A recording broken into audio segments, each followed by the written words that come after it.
Take it out there.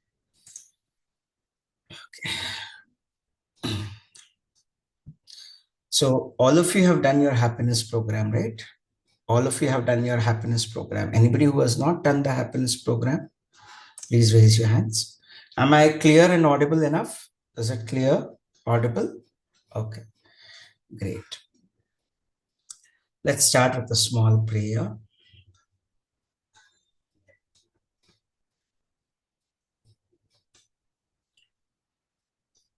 Om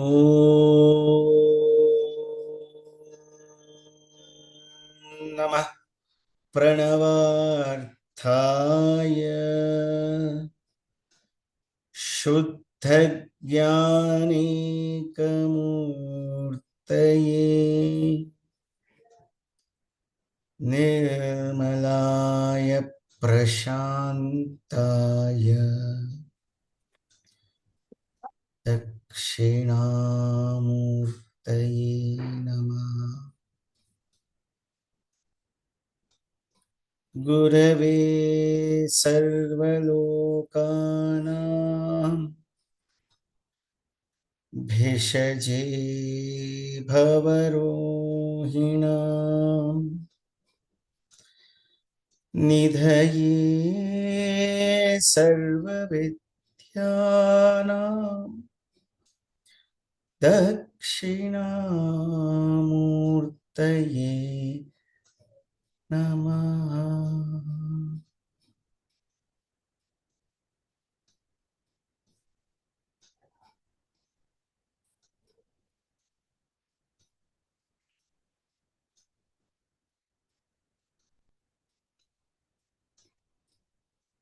Jai Gurudev. Okay. So for all those who know that this is only for people who are volunteers who are overseas and who wanted to listen to this knowledge in English, because the local channel was going on only in Hindi. So there was some special request in which I could speak in English as well. So this is only for those who are comfortable in English, who can listen English, understand English, and also take English in their stride. Okay. It's for all those people, for whoever wants to listen. But I'm sure all the people who are here have completed their happiness program. Yes, no? Have you all completed your happiness program, the basic level? Yeah? Okay, good. So this is a series of discussions. I would not call it a talk. This would seriously be a discussion with each one of you on the sutras. You know, sutra is very deep. If I have to explain what is a sutra, I will have to refer back to what Gurudev taught us in Patanjali Yoga Sutra. So I'm just going to give that understanding for all of you. Okay, I'm just going to share that one line, what Gurudev said about sutras. So sutras is, in Sanskrit, it is told, Alpaksharam asandigdham saravat vishwato mukham. Sutra is like a thread. And what do you mean by a thread? One which is strong, which can hold your cloth properly. Isn't it? Yes or no? If you have a weak cloth, it will just wither off. Isn't it? Yes or no? Right? So Alpaksharam. Alpaksharam means it has got very few words in it. Very few words or letters in it. Like we will also be speaking about Patanjali Yoga Sutras very shortly. In the coming series, we are also going to discuss, do Manana over Patanjali Yoga Sutras, what Gurudev taught us in the last week. Right. So Alpaksharam means one which has got very few letters. Asandigdham, which removes all your doubts. Asandigdham, without any doubts. Alpaksharam asandigdham saravat. It is the samam bonum. It has got the crust and gist of life. And vishwato mukham, but yet is universal. Did you like the definition of sutra? Huh? Alpaksharam asandigdham saravat Vishwato Mukham. These are the 4 characteristics of any sutra. And then they say, Astobham Anavadhyancha. It cannot have any mistakes at all. Any sutra cannot have mistakes. Any sutras can have no mistakes. You take Patanjali Yoga Sutras, you take Ashtavakra Gita Sutras, you take any of the sutras, it cannot have any mistake. Tomorrow I will be speaking on Patanjali Yoga Sutras in Hindi, but today let's complete to Happiness Program Sutras. What is the first thumb rule of Art of Living? You take this thumb, what does the rule say? What does the rule say? Any one of you? Can any one of you unmute yourself and tell me what is it? Be free to speak. I am not the only speaker here. All of you can speak. Any one of you, raise your hand and just give me the rule. What is the rule? What is the rule? Opposite values are complementary to each other. Rest of all who are there, 33 people, please repeat your happiness program. Looks like you all have forgotten it. Huh? Opposite values are complementary to each other, right? So can you all keep your hands straight in front of me? Show your thumb, keep it straight, sit straight. Whenever you're in a knowledge session, honor the knowledge that is being given, right? Opposite values are complementary to each other. Can we all repeat it 5 times? Opposite values are complementary to each other. Opposite values are complementary to each other. Opposite values are complementary to each other. Opposite values are complementary to each other. Opposite values are complementary to each other. Now, why this sutra? Why this sutra? Can anyone of you tell me why this sutra? Each of these sutras corresponds to all the 7 layers of existence. And now, what are the 7 layers of existence? All of you shall repeat the happiness program again. Huh? Body, breath, mind, memory, intellect, ego, and the self. One. Correct? No? All of you know that now, right? Body, breath, mind, memory, intellect, ego, and the self. Now, have you observed that when any one of these layers is disturbed, all the layers get disturbed? If your mind has not got harmonious thoughts, your breath will change. Just imagine somebody randomly called you a beautiful word called as useless. You are useless. What happens to you? What happens to your breath? That sound vibrations which touch your ears. You are useless.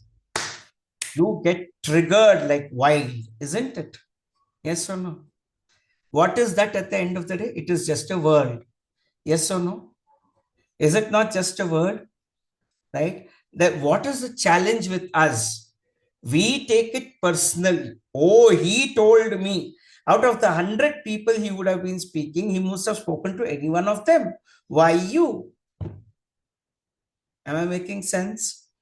What does it mean?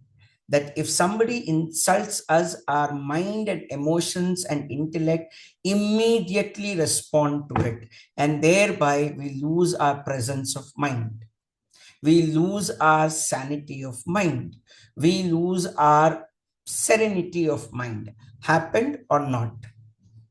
Somebody praises us, we lose our stability of mind.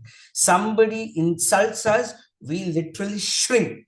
Happened with us? Yes or no? How many of us feel that you have literally shrunk? When somebody scolds you, what happens? You've gone down. Somebody has pulled you down as if somebody has brought you right below the earth. Now, to maintain that stability of mind is why this sutra is given. If somebody praises you, thank them. If somebody criticizes you, forgive them and thank them. For those people who are actually insulting you, they are taking away your negative karma. Gurudev says it beautifully. Those people who insult you are taking away your negative karma. So thank them. For those people who praise you, tell them sweetly, I don't deserve it. It's Guru's grace. For any person who is learned and who has experienced the grace of the master will not take credit for all his learning. He is a fool if he takes a credit to his learning. Making sense? Because everything is given to you as a offering, as a gift. Do you agree with me? How many of you agree that everything that you have received is just a gift of the divine? Be honest. Do we really deserve all that we have? Be honest. We don't, but still it's been given to us. Why? That is grace. That is gift. But imagine if it is a gift, some people will give you an iPhone, some people will give you a pencil. So what? It is still a gift. Accept both of them together. Is it so difficult? So what happens when you don't accept anything, or when you don't accept those opposite values which are complementary to each other? You start thinking, your intellect gets into an argument, isn't it? Yes or no? Have you seen the nature of the mind?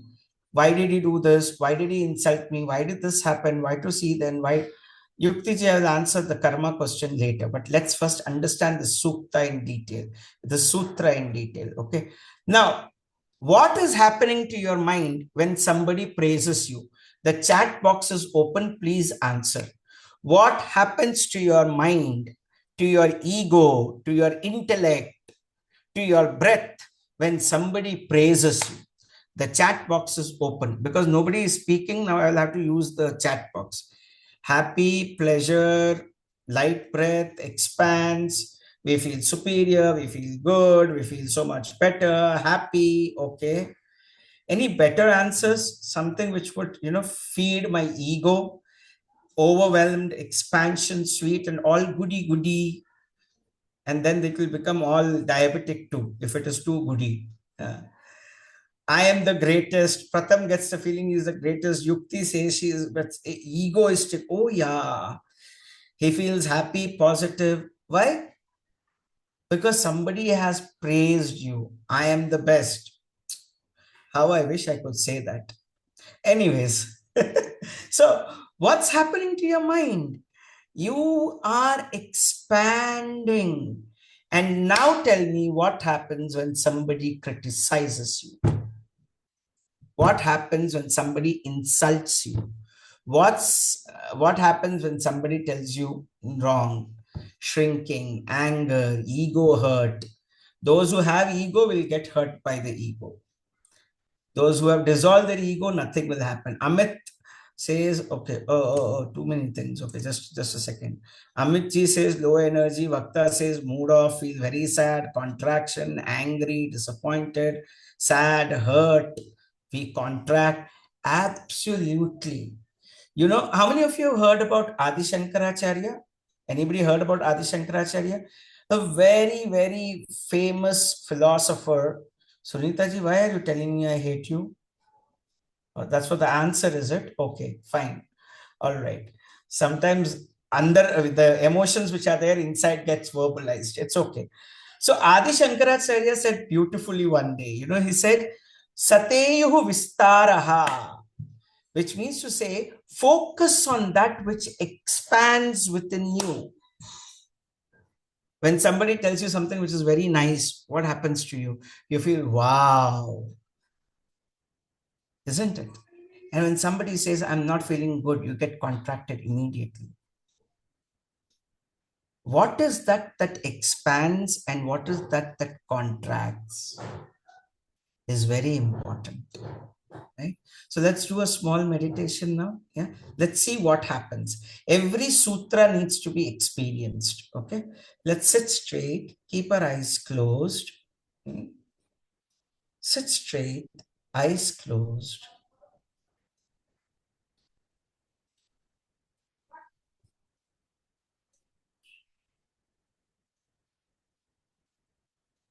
Take a deep breath in.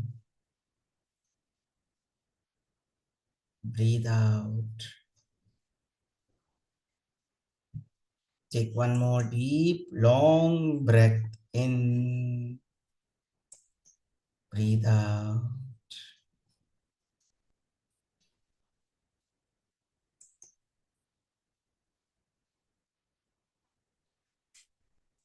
Take your mind and memory back to those moments when you were praised to the hilt.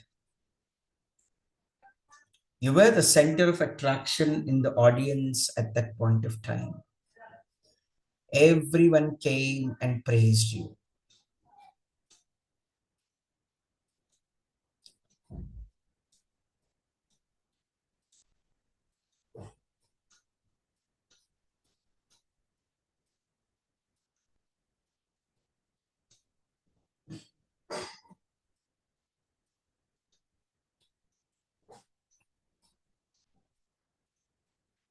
Everyone was attracted by your charisma. You were the center of attraction. What happened, or what is happening right now? Observe that.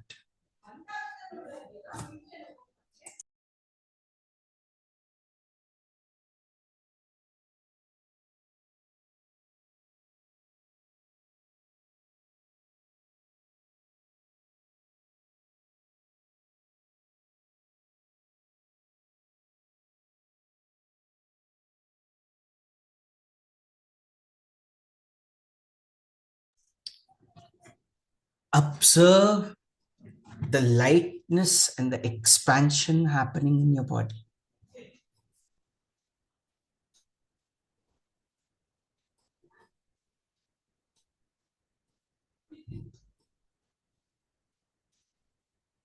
Observe the mind, how light it is. Observe the ego, and there is a sense of expansion. Every cell of your body is expanding. Your breath is slow and relaxed.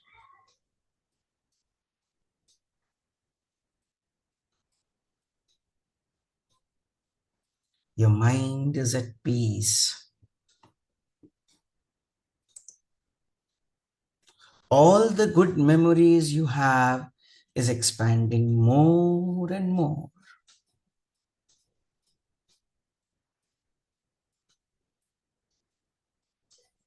Take a deep breath in again.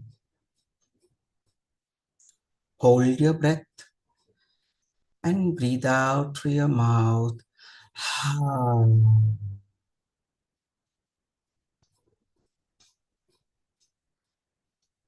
Observe the lightness in your body. Take one more deep breath in.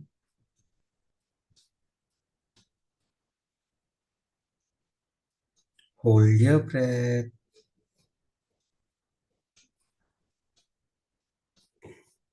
Breathe out through your mouth.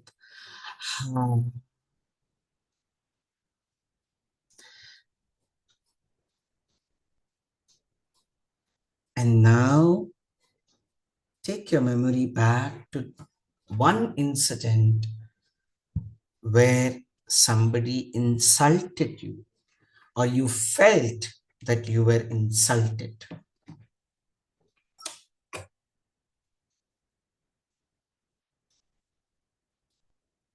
What's happening to your mind, to your breath? Observe. Is there the body in the same condition? Is your breath normal?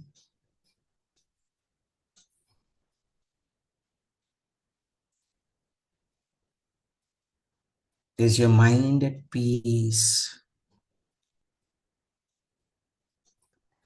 Are the intellects being judging you? If there are any emotions, allow them to come and go by.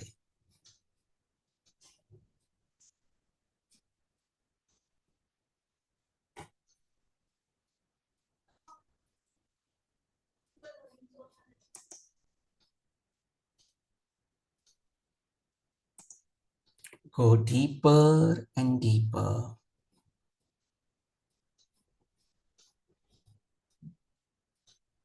What has happened to your ego?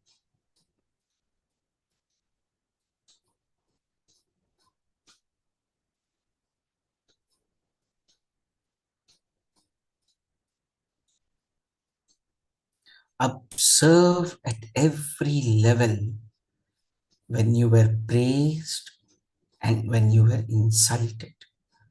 What happened at all the layers? Become aware of it.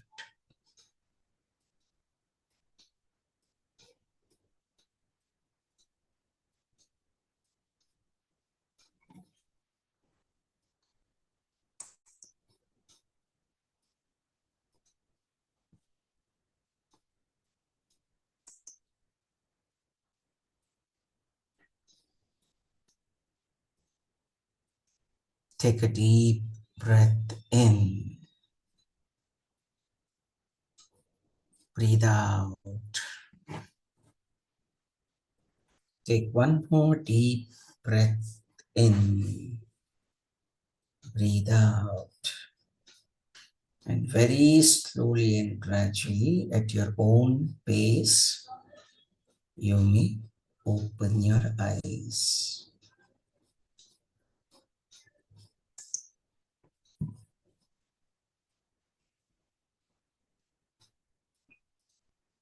Slowly and gradually open your eyes.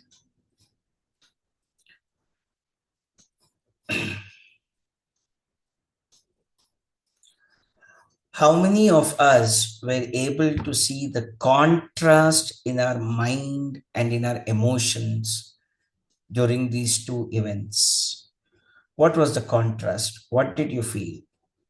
While somebody insulted you and somebody praised you, what was the difference? You can speak up, just unmute yourself and speak. You can speak. When somebody praised, we felt so happy, felt like telling to everyone, Agwari, I was praised, everybody appreciated me. Whereas when we are insulted, we feel like staying alone, just quiet, not to get talk to anybody and keep quiet to be with ourselves. That way, I feel. Very good. Yeah, my contraction was much more severe than expansion. I Uh-huh. was extremely hurt by. I contracted so much Okay. in all the levels. Mhm. For me, There was anger, uh, there was contraction, there was dejection, there was a sense of overwhelming and all that. Okay, good. Pratham. during the bad memory, uh, I stopped breathing for a while, actually. My breath stopped completely. I could Mm, not breathe, and I felt very angry. mm. So you see that each of these sutras are there to protect you at all levels. Such a wonderful tool Gurudev has given us. But still the swings happen. Yes or no? Right? When somebody tells you something, you just get so drifted away. Yeah. So, how will you appreciate praise if you don't get insult? How will you appreciate insult if you don't get praise? Can you appreciate day if there is no night? You know, that's why in Bhagavad Gita, Krishna told a very beautiful line. I will repeat this for all of you. It's a wonderful line which teaches equanimity. Equanimity also means accepting whatever has come to you. I will give you a secret at the end of this session, okay, but not now. I'll give you the secret of this at the end of the session. सुख दुखे समे कृत्वा लाभा लाभौ जया जयो ततो युद्धाय युज्यस्व नैवं पापम अवाप्स्यसि. Lord Krishna says, Arjuna, be it happiness or sadness, be it victory or failure, be it profit or losses, fight the fight. Because, oh Arjuna, you're born to fight. Your karma and dharma is to fight. These days we have forgotten our dharma. These days we have forgotten our karma also. Karma is what we are supposed to do. Now just look back and just see, have we all done our karma towards our parents? Have we been proper good son or good daughter as per the dharma that is prescribed for our parents? Yes or no? You don't have to give me an answer. Just reflect on yourself. So when you are not following dharma, how can you get things which will be beneficial for you? You're bound to get something which is not beneficial for you when you're not on the righteous path. It is so simple. When you break the traffic rule, you get a challan at your home, isn't it? Do you agree? How many of you agree to it? It's very simple. So if you're following, see, this is exactly what Gurudev says in the very beautiful talk. He was talking about discipline and freedom put together. Both of them look to be two opposites to each other, but they are so complementing each other. Only when you brush your teeth daily do you have the freedom to eat everything you want. Yes or no? Do you agree with this logic? All of you agree with this? Yes or no? Right? Now, if you're agreeing to that logic, my question is, if at all you are doing what is supposed to be your dharma, will you suffer anytime?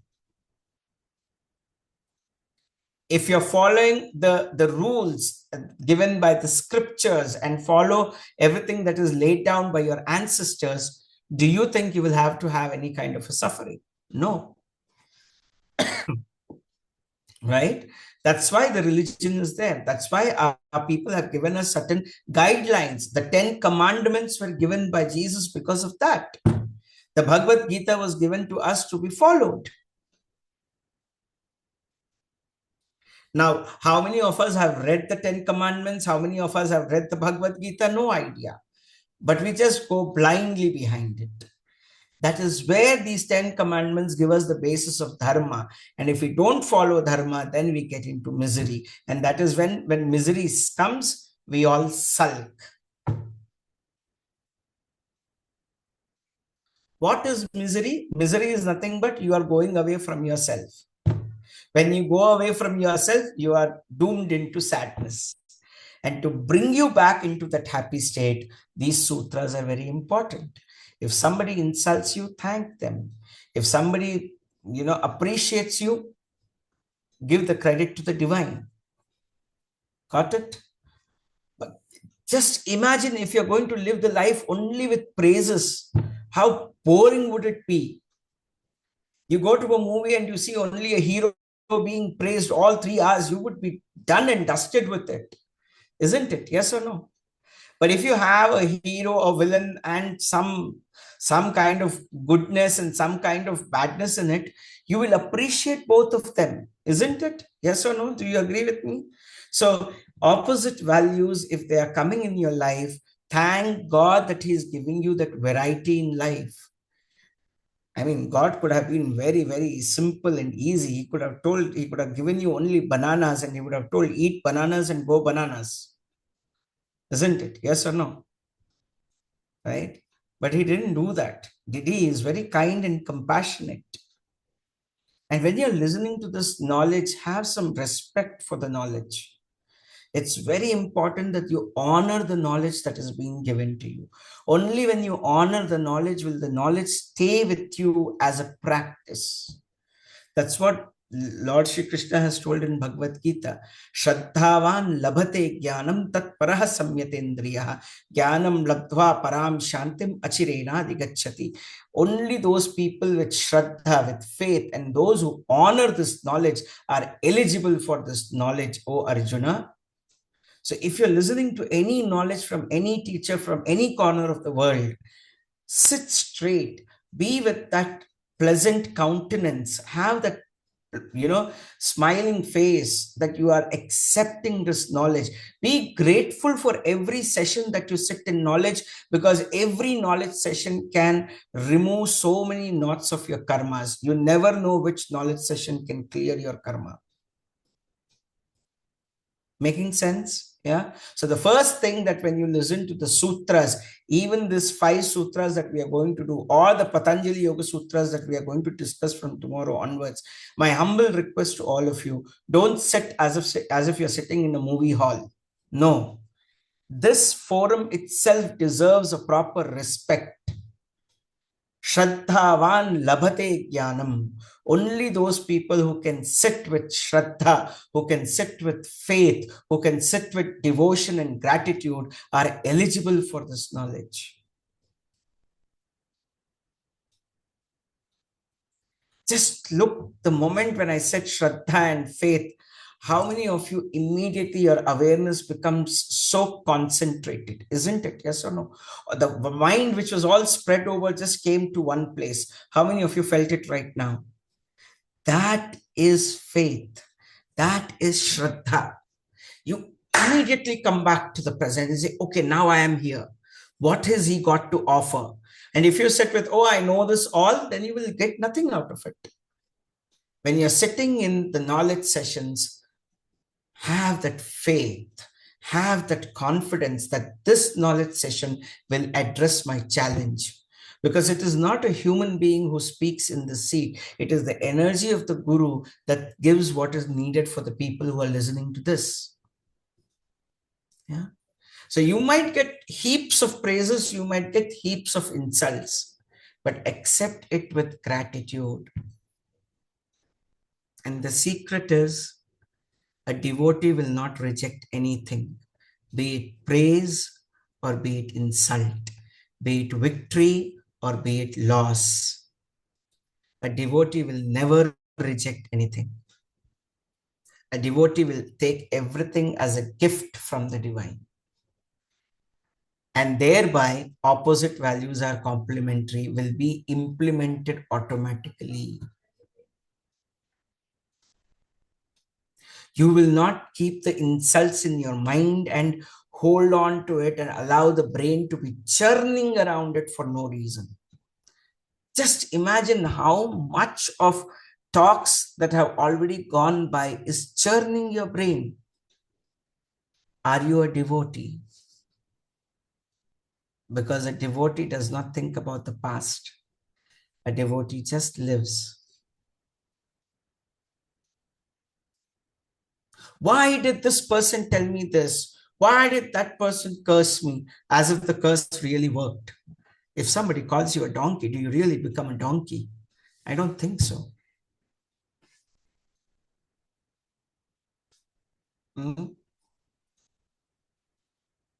Look towards where you have to grow. Look towards your growth. And if there is a sweet meat in your plate, you need to accept things which are bitter and sour as well. David, I will be sending you to a country where you will be getting only sweets for 8 months together. No sour, no bitter, no spicy, nothing. Only sweets. Are you okay with it? No. But you're going to get only sweets, man. Some variety. Some variety. Oh yeah, you need variety. How many of you are okay with only sweets for 8 long months? Morning, afternoon, dinner? Teeth will say no, no. Forget teeth. Your mind will also say no, no. Yes or no? And you need variety in your food. Why don't you need variety in your life? When somebody is going through problems, why Guruji, only me? Why God? I am the only person whom you get to give me troubles. As if the whole world is only you. And God has made you a guinea pig for all the troubles. Wake up and see. How many times have you cursed God? You got only me to curse, is it? Don't you say that? Haven't you cursed God sometimes when you were in the last troubles? You say, why only me? You would just look up and say, why me? Isn't it? Yes or no? Instead, just change the expression. Why me? Why me? When you give wonder-struck expression to every moment, then you have gone through the sutra properly. Live the sutra. Don't take it as a theory. Live this. If you have got a spice, if you have got a bitter gourd in your plate, accept it. It's good for your immunity. If you have got a sweet, accept it because it is grace. If it is bitter gourd, it is strengthening your immunity. If it is a sweet, it is giving you a good taste. So thank both the cases. If you're eating something spicy, it is making your blood much better. It is purifying your blood.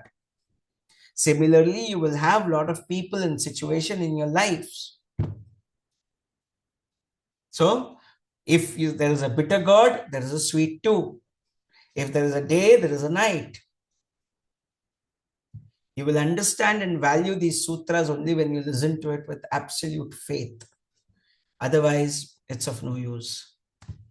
Hundreds of people have come, hundreds of people have spoken, but if you don't listen to it with that faith that this sutra can change my existence, then nothing is going to work. As I told you, all these sutras work at all the 6 levels.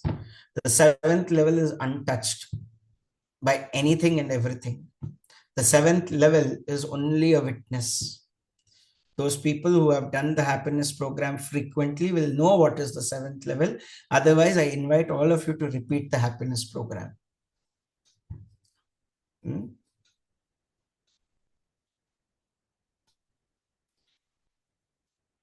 We cannot only collect good events and reject bad events. Then you're not a devotee.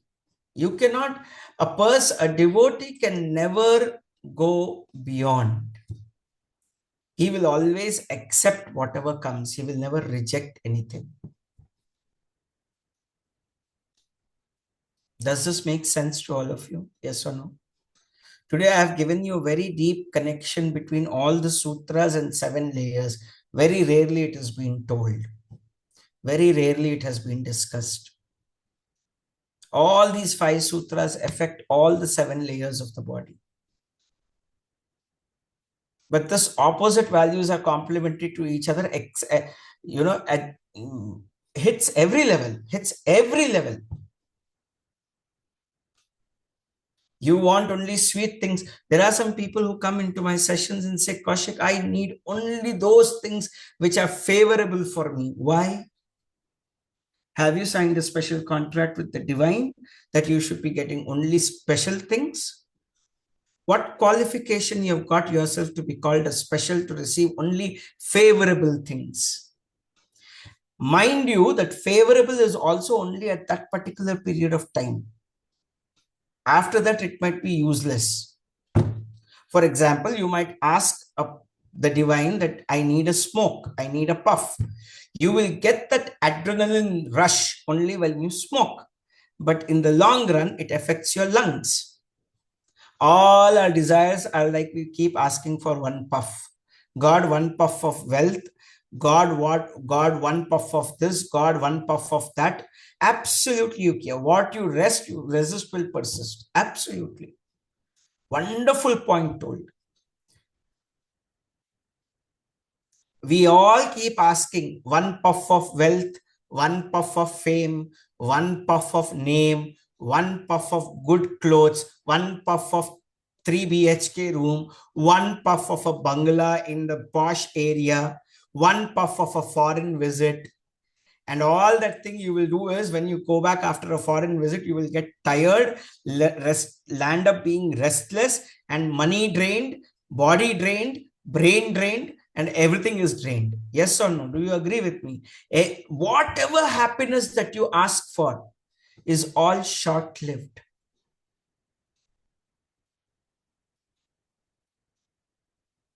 So even when you look into the events of the things that have happened, see in the timeline whether they have helped you grow or not.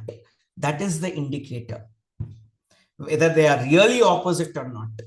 For example, when your mom used to hit you for not studying, or when your mom used to scold you for not studying, then it was a problem. But then after, when you got good rank and good scores, it was a blessing. So overall, you have both the things in it. You have a bad experience, you have a good experience. Now tell me, is it really a good experience or bad experience? What is it? What is it? Speak up. Overall, a good one. Very nice. Now, my question again remains the same thing. If the life is giving you good experience and bad experience, life knows how to take its journey. Can't you trust your life and your guru? You trust an unknown pilot. You trust an unknown local train driver. You trust a local bus driver. You trust somebody who's driving your car in the Ola and Uber. You don't even know his credentials. Until unless he gives you some bumpy rides and gets the meter hiked up. Yes or no? Yukti ji, we have choices. We have choices. That's why we land up being so miserable. All the choices that we make is all short term. We need this, we need that, we need this, we need that, we need this, we need that. How much have you conditioned your life? Just look at this. No? This one question will answer your question. How much you have conditioned your life. I need this, I need this, I need this, I need this. The more conditions you put, the more you're going down the lane. The more conditions you put, you're not able to accept the sutra. So the easiest way to see is see how many conditions you have put. If you put those conditions, you have not applied the sutra. Clear now? Conditionless, happy mind. More conditions, miserable mind. Right? Wonderful. Good. Last 5 minutes. Any questions? I'm open to take it. Any questions? Any questions? Or if there are no questions, we'll just wind up. Bhaiya, in difficult situations, difficult people, that unconditional love to accept is hard, but it's better now than it used to be. To overcome that bump, what can I do? Live the knowledge. Live the knowledge. If it is so difficult for you, who is making it difficult? Your own mind. Why? Because you have put that conditions that this person is difficult. You have labeled that person that he is difficult to me. You have labeled that a particular tablet is difficult to digest. The tablet will do its job, irrespective of whether you like it or you don't like it. Correct. So the situation will do its job to make you strong. You like it or you don't like it. But if you live that knowledge, you will do it. You will take it up easily. Pratham says, I was depressed for too long. I'm still healing. How do I open up completely? Trust and faith in the master. Nothing else can heal you. The answer will come in the coming sutras as well, Pratham. So don't worry. But for now, it's only trust and faith. As I told you, you can trust your train driver, you can trust your pilot, you can trust your bus driver, you can trust your Ola and Uber driver, but you can't trust the universal force. Is that not your short-sightedness? Right? Yeah. Any other questions? One more. If feasible, we'll take it, or else we'll close. Why we are born? So that you could ask this question, Yukti ji. You're born so that you can ask these questions, to know why we are here. And that's a very good question. Like Gurudev says, write down all those things for what you were not born. You were not here born to criticize. You were not here, not born to complain. You were not here born to be, misguiding people. You were not here to spread hate. You were not here to criticize somebody. Then what else you were born for is the remaining answer, right? You were here to be born to only to expand. Prasade tu sarva vidyeyaha. That's what Adi Shankaracharya told. Focus on what expands. And that's what Vivekananda said. Expansion is life, contraction is death. You need to read a lot of scriptures to give references from so many things. Until unless that is there, you can't digest this knowledge. Read the Bhagavad Gita. You will know the purpose of life. Read the Bhagavatam. It will give you the essence of life. Right? Good. Great. All right. There's one question which has come up, a long one. When there is conflict between the need of children versus the need of husband or siblings, both are right in their own view, what to do? Pray. Prayers can reduce conflict to a great extent. Chanting can reduce conflict between all of them. It's all in the vibrations. It's all in the vibrations. If you are able to balance all of them with proper vibrations by prayers, your answers will be there. The ego will subdue. You know, there's a beautiful, I don't know how many of you have heard it, but I'm telling you, where there is a chanting happening, or where there is puja happening, or where there is a mass chanting that is happening, ego cannot stand for longer time. Ego just can't stand there for longer time. So your prayers will do wonders. Your chantings will do wonders. When people become too stiff in their opinions, prayers will work. Prayers and meditation will create wonderful effects. Does this answer your question? Right. Good. How important is keeping a mandir at home? As important as you have a kitchen. How important is it to keep a temple at home or an altar at home? As important as it is to keep your bathroom, kitchen, and living room. Right? Good. Jai Gurudev. Wonderful. Thanks a lot for all of you who joined in.